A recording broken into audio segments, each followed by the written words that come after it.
Hello,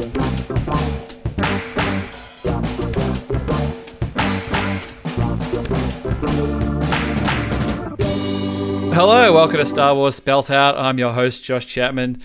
And today, this is live from lockdown. We're in stage 4 here. We are inside until told otherwise. So I had put up earlier that the show might be getting a little bit sporadic on its releases, all depending on how it's going to roll. But we're going to send you off with a special treat. When we've got the God of Rock himself here, live, the Bad Motivator master himself, Eric Strothers. How you going, my man? I'm great, man. Thanks so much for having me on. This is always a good time. You are awesome. Oh, thank you. I realize I've actually been on your two podcasts probably in the last month. I was on Sith Lister and Bad Motivators in probably the last month, I think. And I've rudely had Dallas on and I've had Luke on. And the last time that you were on, I had to double check, was just before Celebration. So this would have been the just before Celebration episode had there been Celebration. Yeah, but you know what, man? It's just one of those things that if you had me on any more frequently than that, people would be like, that'll do. So you've got to treat it like a fine wine or a nice piece of steak or something. You just got to enjoy it when you get it and savor it. Yeah, I'll take that. That's a lot better than what I was thinking. How are you finding? We obviously did a little bit of catch up before we recorded and just checking in on everybody. And as I mentioned, I'm in sort of the Melbourne is about to go into, or we just went into stage 4 lockdown. So schools closed, childcare closed, which is a big thing for us. So it's going to sort of affect the output, as I mentioned. But I don't want to turn this into the COVID show, but as everyone would like to know how you're doing. You're doing all right. You seem to be ticking along as always. Yeah, man, we're doing well. Things are a little bit weird here. Just for example, I found out today, my kids go to a small private school. And in the state I'm in, it's like, here's the mandate that was given. Here's what the schools are supposed to do. There are, in-person class plus a remote learning option, right? Well, suddenly the public school district that my kids would be in, if they went to the public school, they announced yesterday, I guess, that they are doing remote only for at least the first half of the first semester, if not the whole semester. Oh, wow. And part of it is because they, I guess, didn't have enough students to warrant opening the school because of everybody having the option. Mm-hmm. But, it's a little crazy. Things seem like they're fluctuating as like with what you guys are going through, having to back up a few steps. There's a chance we may have to do that here where I'm at. Yeah, right. It kind of felt like an inevitability. You would sort of, the numbers they were kind of plateauing but not going down. They were high enough to where I think they felt like they could really kill it off if we locked down. So it's going to be a tricky couple of weeks, but we'll get through it and hopefully squeeze a few more podcasts out. But we're here to do some bit of Star Wars. Now, I did think of you especially because, when you've got Eric Strothers and you've got to play a little bit of Who Got What. I don't have the intro here, obviously. But we don't have Robbo on the call to drop it in, do a little Who Got What. But I wanted to play a little bit of Who Got What with you, Eric, because I got something. And I'm going to, you may already know this, but I'm going to hold it up to the camera here. I've got it right here. So if you can see this on there, it is Oh, man. It is my collecting holy grail, which is a on-card Jedi Luke Skywalker Kenner from, 1983, I suppose, in a nice little case there. So that was always the one I wanted, and I decided to treat yourself, as they say.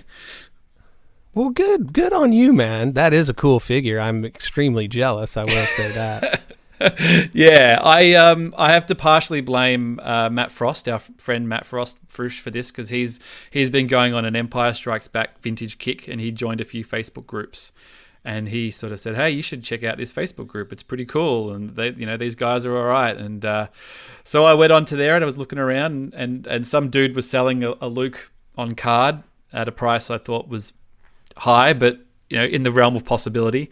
And then somebody else snapped, when you do that thing, you're just staring at it and then somebody else buys it and you're just like, oh man, so I left a little message saying, hey, what a bummer, maybe next time. And then the dude private messaged me, goes, hey, just hang on for half an hour. Something's happening in the background here. This is suspicious on these Facebook groups. And I'm like, all right. So I'm just waiting. So I'm waiting along. And then I'm just sort of checking back on Facebook. And then the item that's for sale, the guy, I assume who had said he wants to buy it, starts putting all these messages like, administrator, please message me, admin, please help me. And then he just put this long rant saying, this guy is a scammer. He wanted me to send this money without an insurance thing. He wanted to do this. He wanted to do that.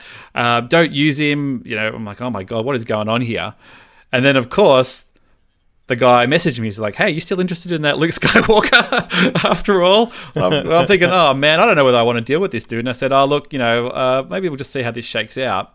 And then in the background, another guy messaged me, says, hey, I've got one for sale, and it's going to be 25% less than this one is. Would you be interested in that? And I'll jump all the proper insurances and buyer protection and everything. And I said, you know what? I'm going to do that. So it's arrived. It's here on the shelf. So that was the one. That was the one I always wanted. I nearly bought one at Celebration last year for a lot more than what I paid. So I'm pretty happy, really. Man, my Who Got What scoring has plummeted of late because, like, without my band playing gigs, that's kind of how I justified being able to spend the money. Is a little extra income, and without that, I've really had to curtail my expenditures in that realm. Every now and then, I'll get lucky, but for the most part, I'm sort of on a hiatus, I guess you could say, with that. Do you have a Luke Skywalker on card?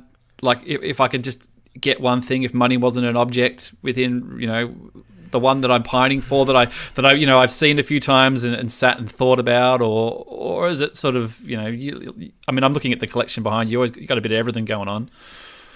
Yeah, I don't have like a straight ahead focus. There's a lot of stuff that I would like to have.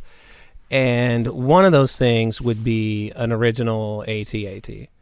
That would be excellent to have. But honestly, I'm not so hungry for it that I would pay a big chunk of money. Yep. So, it's more just whatever tickles my fancy at the moment.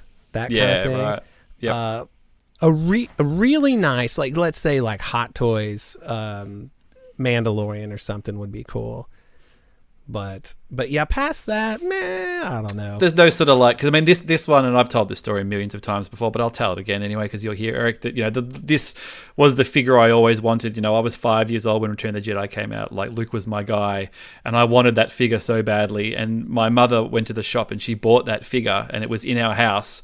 And it was a birthday present for one of my friends that I had to take and give as a birthday present. So It was sitting on our mantelpiece, getting ready to be wrapped. And I would just look at the card and I would stare at it. And I was kind of like, can I poke my finger under the bubble and like touch the figure on this, just to play with it, to feel like I was playing with it.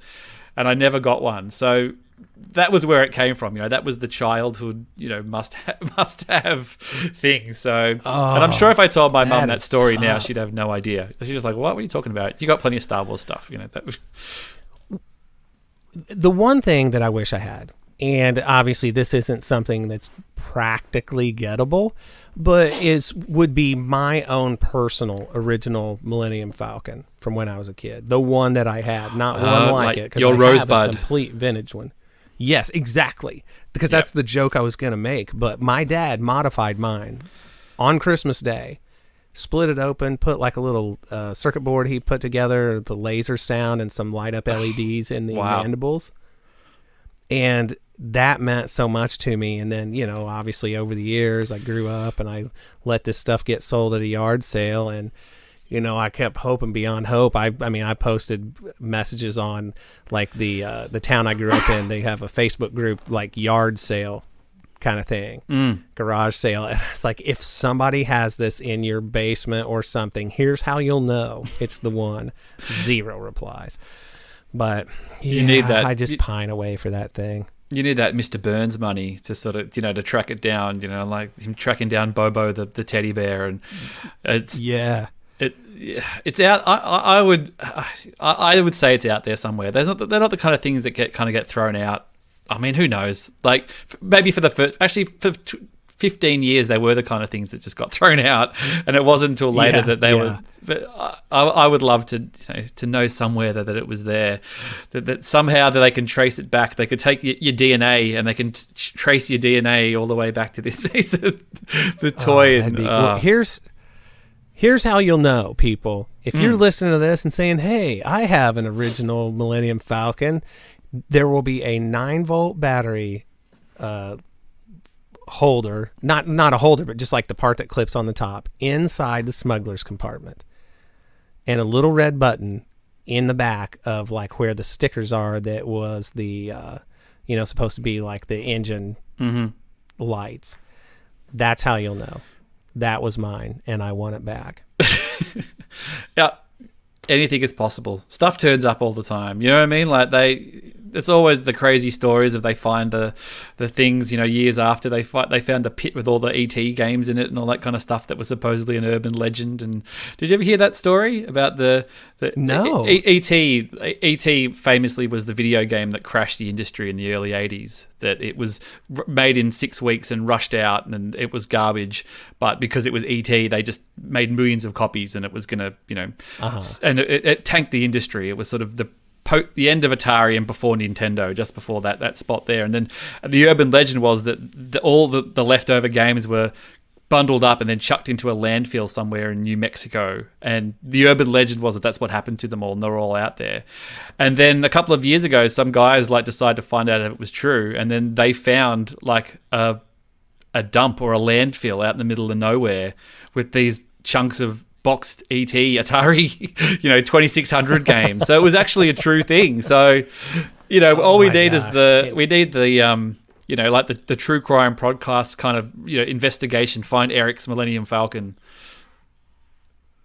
That would be great, man. And if I did have the money to throw at it, I would definitely do it. And on a side note, that ET game was terrible. There you go. It deserved everything it got, basically. That's right. It belonged in a landfill. It belonged in a landfill. Now, you obviously have 2 excellent podcasts, the Sith List, the Bad Motivators.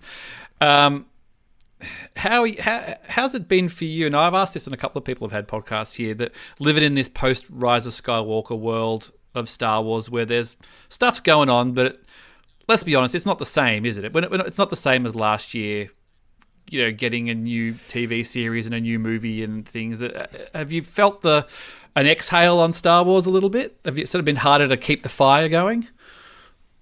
Maybe a little. I mean, I still love Star Wars. I'm surrounded by figures. But yeah, I find myself I'm excited to do my podcast, but less excited to talk about Star Wars just because honestly, I'm not burnt out on it necessarily, but it does feel like, there's no new things coming out like in the immediate future. No movie this year.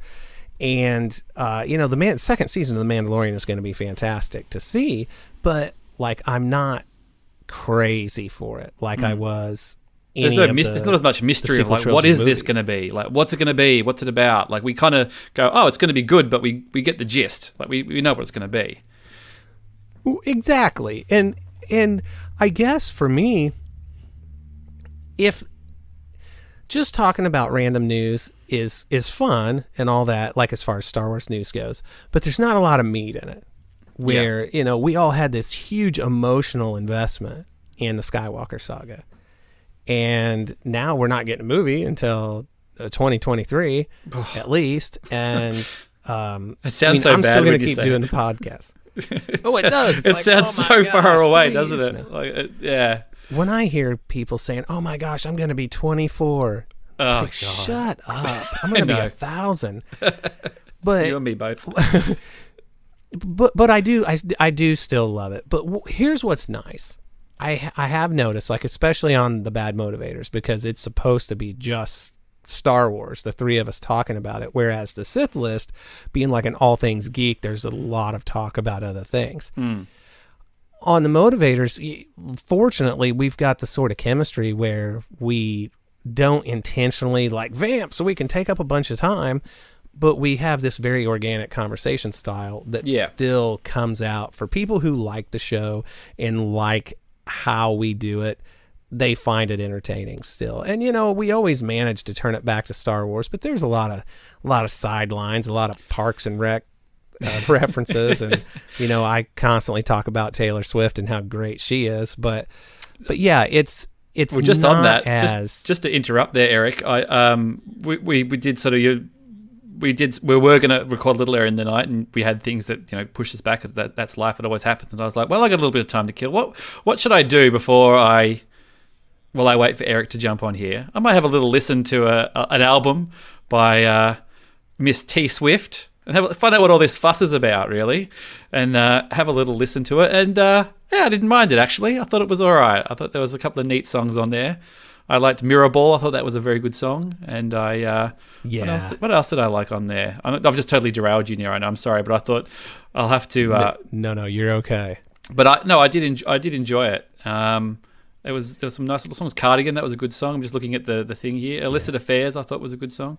And then that finished up, and I had a little bit of time, so I thought I'll listen to Master of Puppets just to get the two ends of the Strothers spectrum.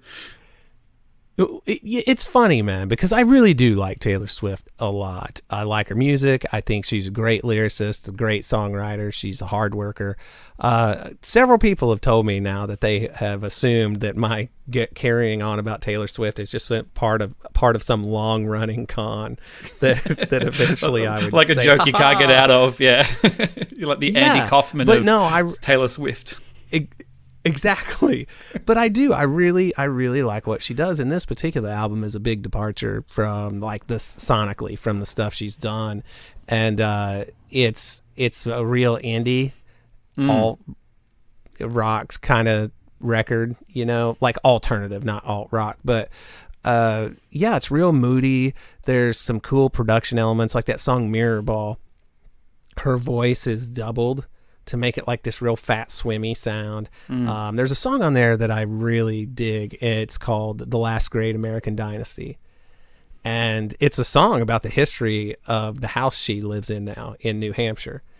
It's about the people who owned it before. And she researched a little bit about them and put this whole song together about actual events in the life of this woman who owned that house. And it's very well done. It's catchy. And I just think that's really cool. Now, I will say this, here we are in the middle of an isolation lockdown, if you will, and she puts out a surprise album. I was just going to get to that. It makes all the Xbox I've been playing look pretty sad in comparison. Just dropping I do like the secret drop, but it happens more and more. Like I know Beyonce's done it, and I think maybe Jay-Z. And when you're a really big artist like that, you can do that. Like you can drop something like that and get the heat and get people to stare at you and realize that and get the attention in the media. You don't need to have a huge big marketing push behind, and you don't have to fill the stores and do stuff. It's sort of we're sort of talking about Disney Plus and Star Wars and things. It's with the volume, it's not inconceivable they could just drop something out of nowhere. And that's something I actually thought about after this record came out. As we were talking about it on the Motivators, I thought, man, what if that was something that they could just do at random? And I think that's conceivable, at least on some level. But, I don't know if that's their style, if that's something that they would ever take the chance of doing, because, that huge promotional push has been such a part of the Star Wars machine. And I guess the case with I was just going to say the case with something like if they go, hey, we got let's say we've got Cassian. Cassian's ready to go. We're going to drop Cassian. We can either drop Cassian tomorrow and make Catherine Neen's dreams come true, or we can say, hey, in 6 weeks we're going to drop Cassian. Most people will stick on that subscription for another 6 weeks waiting for Cassian. So. Right. You got that lead in. When you've got a subscription thing where you've already got kind of people, you can actually sizzle something and bring it out. But I think these Disney Plus Star Wars shows, they're going to make more of them because they're going to get cheaper and cheaper and cheaper to make, because the way that they film these things and it's at a base level similar to what I do as a designer, is that you create assets and you create libraries. So they'll go, hey, we need to build a Star Destroyer interior that we can reuse over and over and over and over again. We can make plates of the Yavin 4 base that we can use over and over and over and over again. So we've built Tatooine, we've built all these things. So next time we're making another show, we don't have to rebuild a digital asset that we can project between somebody. We've got it. So they'll get to a point where they'll have, 50 to 70% of regular Star Wars sets that they can just chuck up and put some people in front of it and film. Like, I know that's not the whole thing, but cutting all that location shooting out, all that stuff is a massive way to save cash and produce more, content from me and you. Oh, yeah, because that's something that people I've never worked in television per se, but I've worked, in similar production environments. And what people don't realize is just the amount of crew involved in those things. It's not just getting the talent out there and a couple of cameras. There's this huge support staff that's required to make these things work out. So yeah, not location shooting is the most expensive thing. Yeah, absolutely. And because it's then you're dealing not only with the expense of getting people and things there, it's the logistics of getting everybody's schedule to line up. Where here it's like, hey, if coming to California, we're going to make this thing. Yeah, but you're in an office. It's like going to an office. You're in this building where you're always in the same place. You always know where to park your car. You're always getting up at the same time. We don't have to do a 5 a.m. shoot to get the light, to get the sunrise. We can stick, Right. Matt Frost always makes the joke. You can stick the Mandalorian sunset in the background there, and it's away we go. So, I hear all these. Oh, you go, man. Oh, go ahead. I'm sorry. No, you mate. All right, I was going to say, we're getting all this stuff. They're talking, Donald Glover, Lando, Solo, Crimson Dawn. I would think that they're absolutely throwing everything at it now, because they're just going, we can produce this stuff. We can make tons of it if we need to. And we can make 8 to 10 episodes of things. It doesn't necessarily have to be 3, because the money, the time you're spending there, you can make these things longer. They're not going to be a huge more upfront cost, because you've got to get these expensive shots. You're on this stage, you can just keep filming, film, make more. Right. I think that the way all the rumors, at least, that we've had, plus the things they've actually announced, I'm wondering if this is all a piece of one big thing, or if it's several projects that are going to run concurrently and then all tie together. There's been a lot of talk about, are they going to go with the Marvel model on this? And it could honestly work either way. One of the big things for Disney Plus is that they've got to think about subscriber retention. Yeah, on top of new subscribers, because everybody's got a streaming service now. And, there's a lot more noise to compete with, and they need to have consistent content. People aren't going to stick around if it's like, hey, we've got all this great stuff that we added on day one. Keep coming back for it. Yeah, for sure. Eventually that's going to get old. And I realize that Star Wars is not their only thing, but I firmly suspect that the Mandalorian really drove subscriptions. Oh, absolutely. Yeah, it's funny people keep using the Marvel model, and I actually think the Marvel model that they will use isn't the movies, it's the Marvel Netflix stuff. It was your Daredevil, Jessica Jones, Luke Cage, Iron Fist, running these series, Punisher, and then Defenders, where they all came together. I think it'll be more of that model, where they'll actually have their own series rather than the movie sort of crossover thing. It will actually be more of, it started with Daredevil, and then I don't even remember who turned up in that. Did Jessica Jones turn up in Daredevil? I can't remember. I think she might have. And then you ran on to Jessica Jones. Luke Cage turns up in that. You run Luke Cage, Iron Fist. You run the Defenders. Then you run Punisher. And, that was a really successful model. The show's got a bit bloated by the end. I think there was a little bit of burnout. But Daredevil did 3 seasons. Jessica Jones did 2 seasons. I think Luke Cage might have done 2 seasons. They got a lot of content out of that thing, and I think that would quite well. You do your Lando, Han turns up. Let's run some Han, Kira, or Maul, or wherever you want to go, and then bring them all in for some sort of adventure. Like this, I feel like that could work really well. Great, bring it on. Lots of content.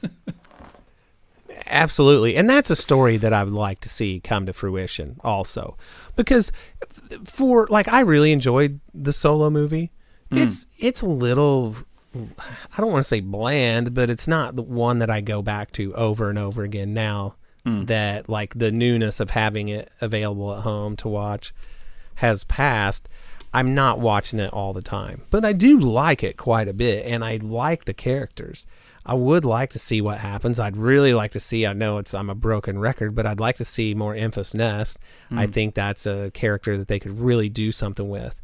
And, when you're relying on like the locations that they used in Solo, the volume is going to be like the ticket to making that work out. Yeah, absolutely. And being able to flesh it out and work at a slower pace and not have to sort of cram everything into a 2-hour film would be really, really cool. And a lot of the times, like a lot of those backgrounds and assets, I'm sure that Millennium Falcon set's sitting somewhere, and whether they move it into the volume or you just take photos of it and you just use the high res scans and create these backgrounds and create these assets and go, all right, here's the Millennium Falcon set, here's something for Lando. Here's all these other bits and bobs that we can do to create stuff. They're in a pretty good spot. I did the Disney call happen?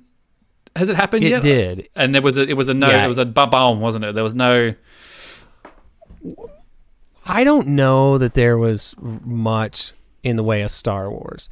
Like the big thing that people are talking about right now is they announced that Mulan is going to premiere on Disney Plus instead of in theaters in the States.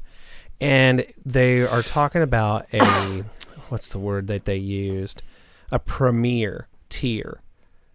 It's $30. Now, I'm not clear if that's $30 a month and now you're subscribing to a high level tier of this, or it's $30, you get to see Mulan. And I just saw that somebody on Twitter said that their inside person confirmed that no, that is not a one-time like rental cost. As long as you stay subscribed, you'll have access to that movie forever. So I don't know if that's $30. Pay $30, and I don't know if that's a perpetual thing. Or so if I pay $30 and then stay subscribed to Disney Plus and watch Mulan as many times as you want, or if that's going to be some upper echelon tier where they're producing more high value content, I guess. Yeah, with that, I mean, your Mulan. My kids are too little for Mulan. Olive's 5. She hasn't even seen the cartoon. I'd probably have to see how she goes in the cartoon. And we're still sort of Monsters Inc. and Sleeping Beauty at our house. We haven't quite taken the step up into the more intense things. But your kids are a little bit older. With $30 for Mulan roll at your house, or you kind of like they're indifferent. They could probably wait a few months and watch it on normal Disney Plus. They can wait. Now, I mean, I think that $30 for a first run movie like that if I was super interested in it, that would be a bargain in the grand scheme of things. Because, like, let's say that it was a Star Wars movie. And it's like, okay, well, going to the theater, honestly, even if the theaters were open, and maybe they are, I don't know, I'm not comfortable going right now.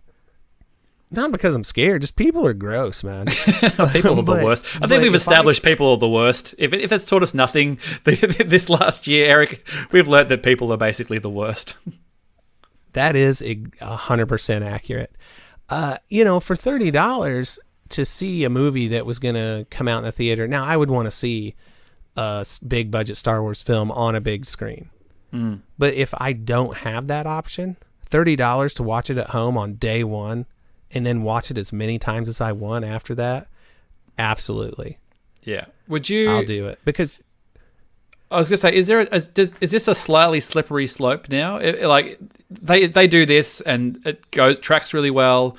They make some bank. It works. is it a slippery slope that all of a sudden they go, well, this Lando show actually cost a bit of money. Maybe if you want to see it a couple of weeks early, do you want to like ding ding, you want to pay up a little bit more to get it to get it before everybody else, or is there a temptation there that Disney might not be able to help themselves? That does concern me a little bit, honestly, because you're right. That's if it works out, then what's to stop them from wanting to do that with everything? And then you have to wonder, okay, well then where does my Disney Plus subscription get me then if everything else is a la carte on top of it? Yeah, am I just getting the Aristocrats, to be able to watch that whenever I want, the Aristocats, or Rescuers Down Under or something, or 102 Dalmatians. Yeah. Although I must say, Olive likes the direct-to-video Cinderella sequels better than the original Cinderella. So. Oh, really? Yeah, because there's a bit less. The original Cinderella's got a lot of mucking around with animals at the start. The first 20 minutes is just mouse hijinks. Mm-hmm. She wants to get to the crux of the story. But come on, stop mucking around. But because it's kind of funny because we just spent 20 minutes talking about how now with this volume they can produce this stuff cheaper. They'll be able to make stuff without as much upfront cost. And if they did turn around and they go, hey, if you want to get Lando series early, it's going to cost you. I think they're a bit like, hey man, like this volume thing is supposed to make shit cheaper, and now you're telling us we got to pay more.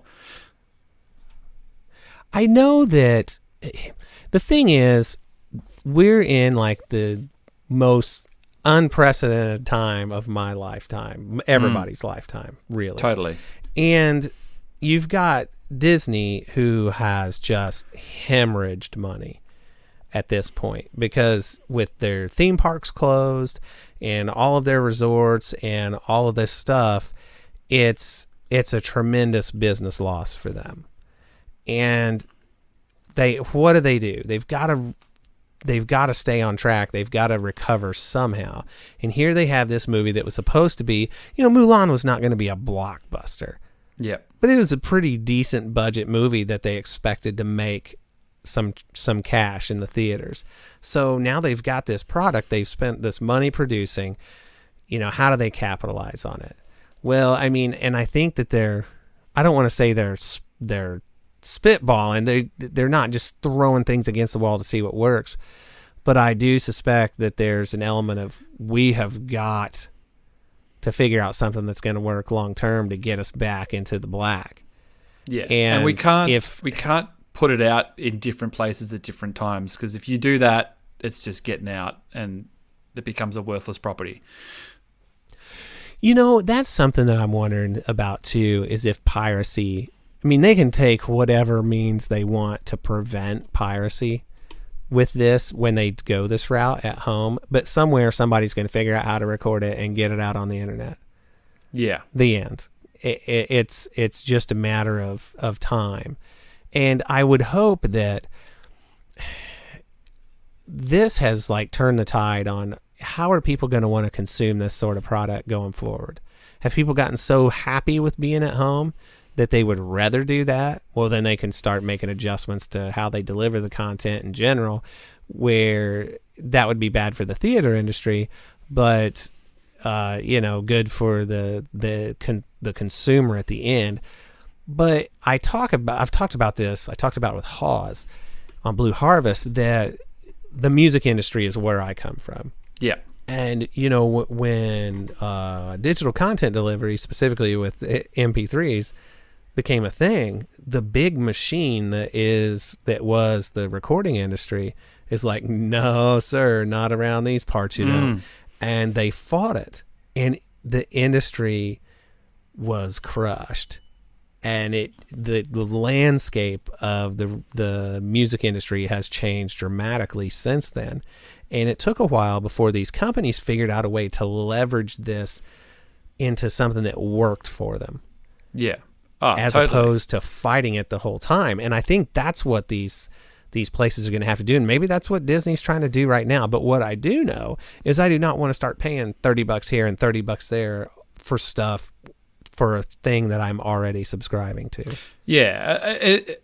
It's like, what do they decide is, premium? And like you said, this was a movie that was fully budgeted and shot and planned and was going to be a tentpole Disney theater release. So there was X amount of money that was committed to it. And now, in order to get some of that money back and either break even or make it profitable, they've got to do this, put it on this platform, charge extra for it.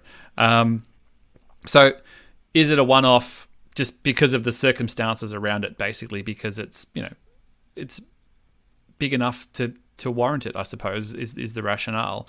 Whereas all the other Disney Plus stuff supposedly is working in this thing of like, we have X amount of money every month that we get from subscribers, or we think we can get more subscribers by producing more Mandalorian, Falcon Winter Soldier, all this other stuff. But it's a slippery slope. I think they've got to tread carefully, because you just talk about the piracy thing, because if they go, if they make the price too high, people are just like, I ain't paying that. I can get it over here. Or if it's at a thing where it's like, well, I can just click my little button on my smart TV and just get it and roll with it, then that's not worth the hassle of, getting the piracy rolling on the thing.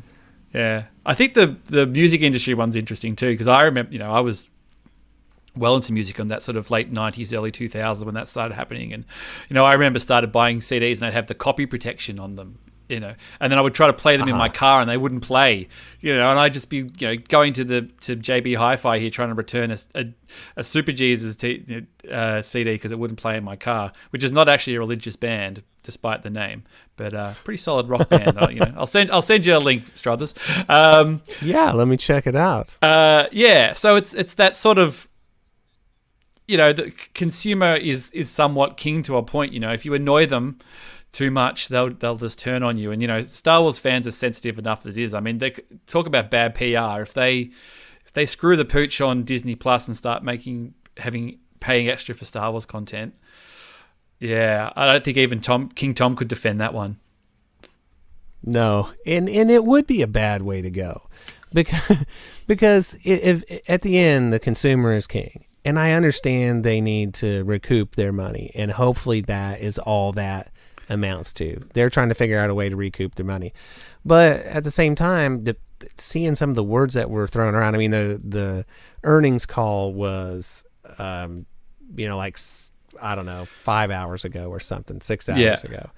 So, we'll know more soon. Yeah. But it just from the words I've seen, it sort of looks like it's like a higher price subscription model. But I can tell you right now, I am not going to spend $30 a month on a premium tier Disney Plus going forward. That's not realistic for me if I don't want my wife stabbing me in the face. Just, what is this reoccurring $30 a month thing here? You're like, well, we want to make sure we can watch Mulan whenever we want, and maybe Lando will end up on the thing. Like, do you think this Lando? I mean, Corey and Noah, our friends, have been dropping some hot scoops lately, and they did talk Lando show. Does it on paper? I think it makes perfect sense. And to use that star power and to use, and it does take it has enough of the brand familiarity, but also gets enough of the stink off that property as well, as far as you can use that and then you can springboard off. Do you buy it? Do you feel like I always kind of thought Donald Glover wouldn't come back. Do you reckon he's got a bit of unfinished business? Yeah, I was a little bit surprised when I heard it, just from the fact that, I don't know why I had the impression that he was done with it. Yeah, I don't know either, but I think just because he's so popular, like he's such a big artist that... Right, like he doesn't need this. And, any grief or negativity that went along with being in the film itself, I can understand. He's in a position where if he doesn't want to deal with it, he doesn't have to.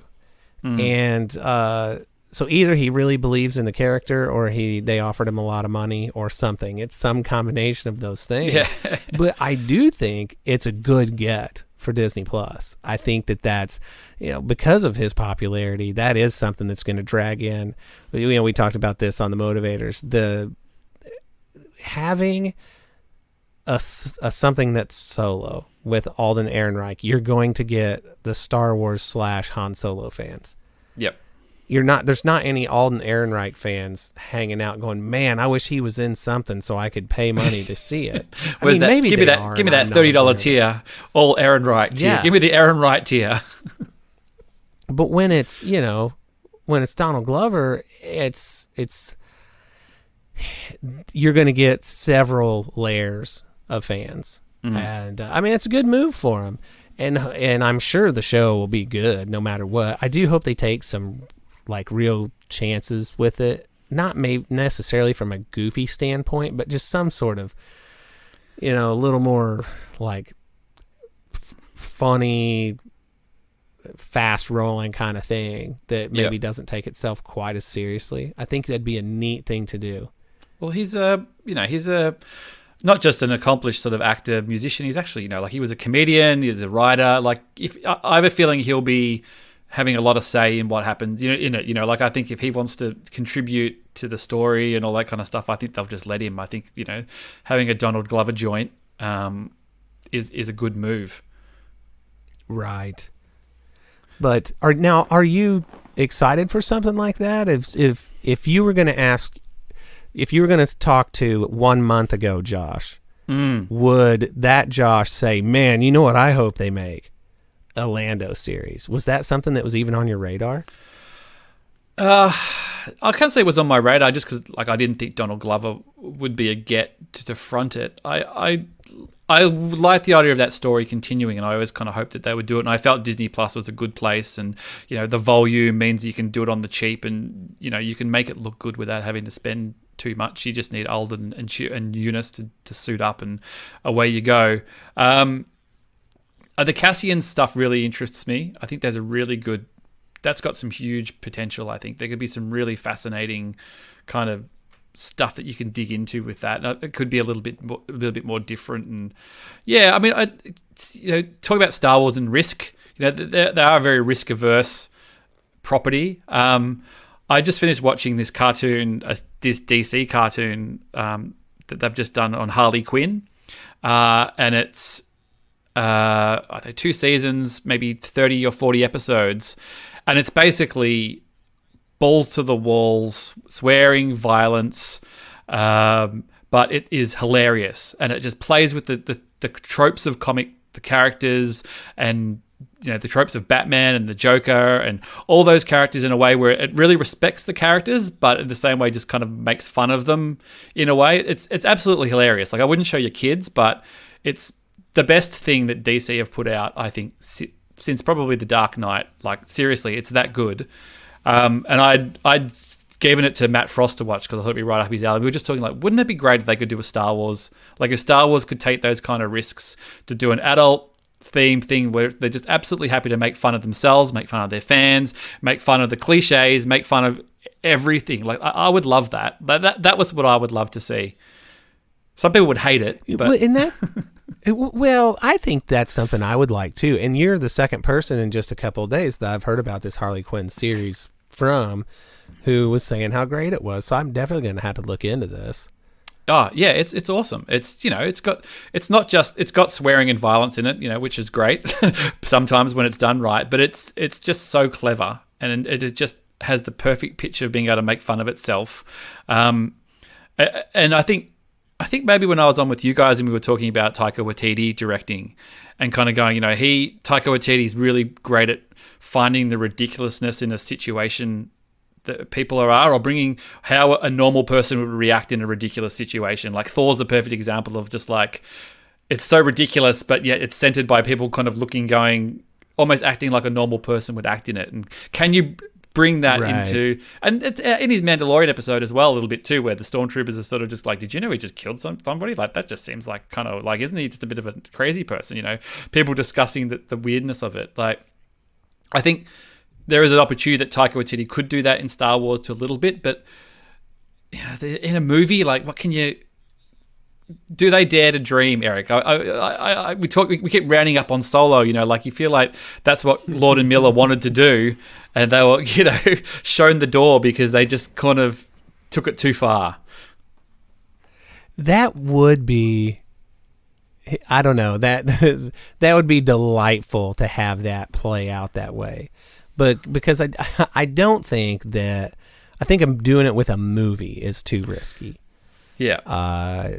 And I mean, even a made for Disney Plus movie But stretching it out in a series where you could change directions if you needed to, yeah, that might not be so bad. You can test the waters with just like 1 or 2 bonkers episodes out of a string of them. Well, I guess canon is the killer. You know what I mean? Like, I think Star Wars is bound to its canon so much that if you go to, if Solo goes too far and too wacky, it affects. It's just like, well, we know what Han Solo is like. We've seen three or four movies of Han Solo. We can't all of a sudden have him be a completely different person than he is. You've got to respect the timeline. The thing about the Harley Quinn show is that it's like, well, it's just its own little self-contained thing. It's just its own little universe.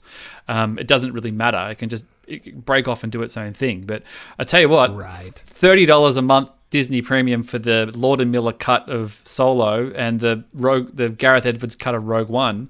There's a couple of cash monies I'd cough up for if they want to start getting to that territory.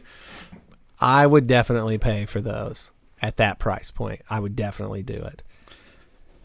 And that Rogue One thing, that is something that, I would love to know how all that went down, because I was just talking about this. Gareth Edwards, man, he really understands. He played that like a pro. Didn't complain, didn't say anything, didn't Colin Trevorrow it, just kind of like, leak stuff, complain, put stuff out. Like, it's actually interesting, actually. It's like two absolute ends of the spectrum. You're like, Gareth Edwards held his tongue, got up there at the premiere, smiled, talked about how proud he was of the film. And Trevorrow, on the other hand, was like, this is what I would have done. This is, I would have done this. This is my artwork, blah, blah, blah, blah, blah. Kind of reveled in the divided opinion, I suppose. Right.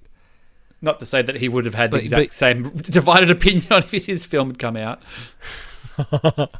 Well, here's the deal, man. If his movie had been made, Colin Trevorrow, there would have been just the exact same sort of discourse over it.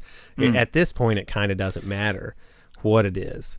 People are people. It's and they're the worst. That's just here we are again. Here we are again. But it is. It's true. That's just how things are, and that's just what it's going to end up being. But I mean, like, it's not enough to turn me off from being, being immersed like in the fandom and being interested in this stuff. Oh, totally. Because I found out something interesting. Complete sideline here. That the Star Wars fandom, I've always fancied it sort of being a unique thing, like especially on Twitter, of just gatekeeping, negative, just trash sometimes. It turns out it's not the only thing that's like that. There's tons of fandoms like that. And surprisingly enough, the Taylor Swift fandom can be quite a bit that. What are they called? The Swifties? Or the Swifties, yeah. They are the Swifties, yeah. Yeah. But you get a lot of true fan this and gatekeeper that. And, because a large chunk of her active on social media fan base are young. Yeah. That, there's plenty of old people who are into her, but yeah, it's a very, there was a group that were like of Swiftie influencers were trying to like start an online magazine because they were like making it about them instead of about the fact that they dig Taylor Swift. It's like, I think we have gone overboard here. And so, yeah, it's not just Star Wars, man. It's probably just about everything. But it's probably, like you're kind of using Taylor Swift as the example, but it's like, metal fans or K-pop fans or folk music fans or probably classical music fans is probably, everybody's got their own little area that they want to protect and think that they're unique and special because they think it's theirs. And, ultimately, you don't own it. You're just passing by. My Twitter is so curated now with just my friends that a lot of the discourse just absolutely passes me by. I have no idea, and then sometimes something will slip through, and I've got no idea that it happens. And I think also the time zone stuff as well. Obviously we get up in the morning, here in Australia, and a lot of stuff's sort of gone down and died down. But I think we can just accept it's never going to be perfect. You just got to pick your little spot and sit in a nice little place you feel comfy. Well, if it wasn't for Twitter, there are a lot of my now in real life friends that I wouldn't have had the pleasure to meet and connect with. And so, given all that, man, it's totally worth the annoying aspects of Twitter. I'll take a few idiots on the timeline every now and then. Yeah, I can handle it. They're just little speed bumps. But one thing's for sure, man. I'm not going to stop liking what I like and enjoying what I enjoy. I'm at a spot right now, and I think honestly that's where most people are, that they're becoming fatigued by discourse and arguing and this, because like I was saying before, we're in a weird time right now. Most of us have never experienced anything remotely close to this, and I have found that like when it comes to just stuff revolving around COVID-19 or whatever, that even the people that have the same opinions and the same line of thinking that I do on social media, I'm just as sick of hearing them carry on as I am anybody else. You know, I think it's perspective you've gotten, Eric. I think that's what a lot of people have gotten, is a little perspective, I think. Yeah, because you realize what your time's worth to you. And that's one of the things that makes you decide, I'm going to take the parts of this I like and I'm going to keep that, and the rest of it I'm not going to let it concern me. And I think that's a healthy perspective. Yeah, I agree completely, and I'll be curious to see that when this finally goes away, and I think it will. I think eventually we'll get a vaccine and life will slowly come back to normal, and whether there is a snapback and we just kind of go, well, that was a crazy year, let's just get back to where we were, pointing fingers and all this stuff, or whether we learn a little humility, or it's hard to say. I think for some it will, for some it won't. I think no one size fits all, but we're talking about going, we're not going to have celebration till 2022 now. We have to wait to see our friends and stuff, which is a bummer, but we are going to have some content. We're going to have some Star Wars to talk about, and I'm keen to keep rolling. I know you've already said that, sometimes the Star Wars talk it's pretty much just secondary to chatting with your friends, really, keeping in touch with your mates. Yeah, exactly. And I think that's something that, now don't get me wrong, I am happy that people want to listen to my show, and the numbers, I like to have good download numbers, but that's not the only reason I do it. I do it because I enjoy it, and it's something I'll continue to do, even if there's not as much interesting Star Wars news to talk about, because it's something I like. And maybe things will just naturally sort of point themselves in the right direction as time goes by. But the bottom line is I'm definitely looking forward to more Star Wars. And if that means that that's something we can talk about on the podcast, well, kick ass, But if not, I still enjoy doing the podcast. How could you not with those two lovable goofs there that you're just sort of, wrangling and... Well... Shout out to those guys. Sometimes it's a thing, man. Yeah, that's never I'll worked say with, this. Never worked with children and animals and Luke and Dallas. Well, yeah, I mean, here I am. I've been at home with my kids, working from home a ton. And it's like used to, man, I can't wait to podcast to get a break from the norm. And now it's just more of the same crap, Just with a few more beards. You just got two big bearded children that you're dealing with rather than your normal children. Right. And I can't threaten them with imminent violence or grounding because they're too far away from, all my threats are hollow and empty. Yeah, they're dads themselves. They know the game.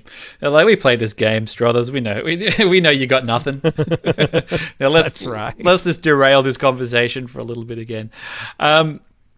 Mate, of course, time just flies by when we chat. It's really good chatting, and I know we've managed to chat more lately because, like I said, I've been on a couple of your shows a few times, and it's been good just catching up in this world and keeping in touch with our friends. And considering we're all supposed to be together, we're all supposed to be hanging out at the bar, right? In the next couple of weeks and walking the floor and doing all of that. We're going to have to put that on ice, but tell everybody about where they can find your stuff and your wonderful podcast. If you don't already know, how would you not know? But we got to do it. It's part of the deal. Yeah. Well, yeah, check out the two podcasts I'm on, the Bad Motivators, and also the Sith List.